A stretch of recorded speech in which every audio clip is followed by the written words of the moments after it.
If someone had told the morning staff at Crestwood Trust Bank that the quiet black woman in the dark blue coat was actually senior to their new corporate chief, they probably would have laughed.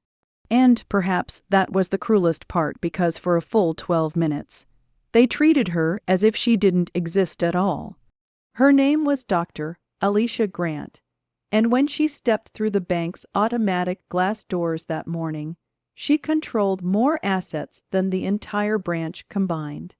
But no one inside knew that.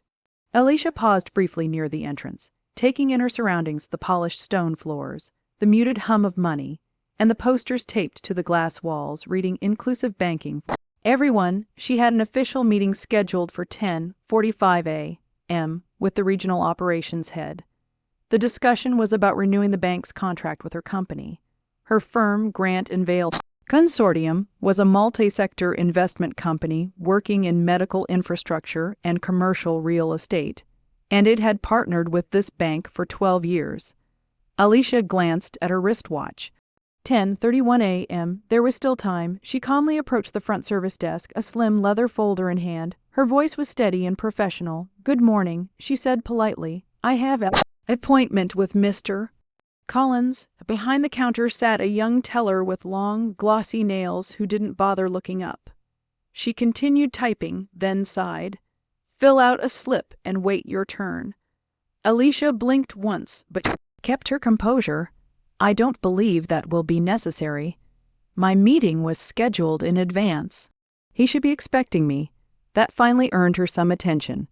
A slow, disinterested glance swept over Alicia, lingering just a little too long on her simple coat and understated appearance.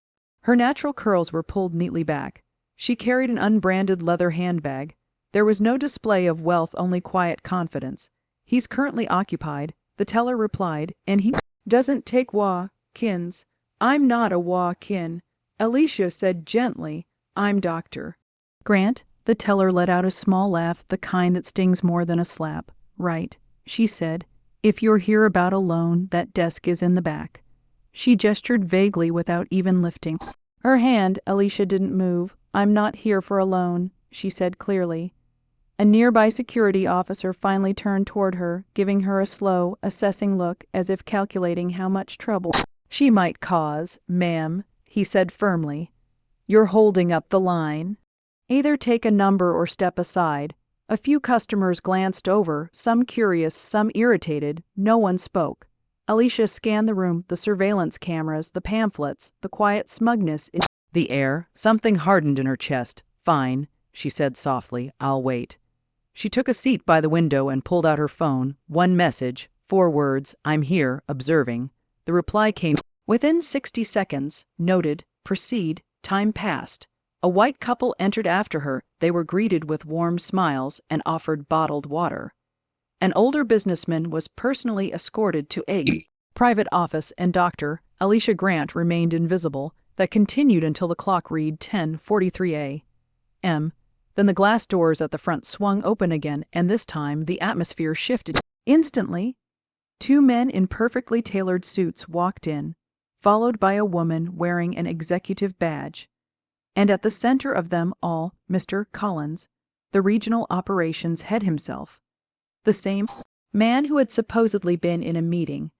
The entire branch snapped to attention. Tellers froze. The manager rushed forward, all nerves and forced smiles. "Good morning." "Welcome, we weren't expecting." He stopped mid-sentence. His eyes locked onto Alicia, seated calmly by the window.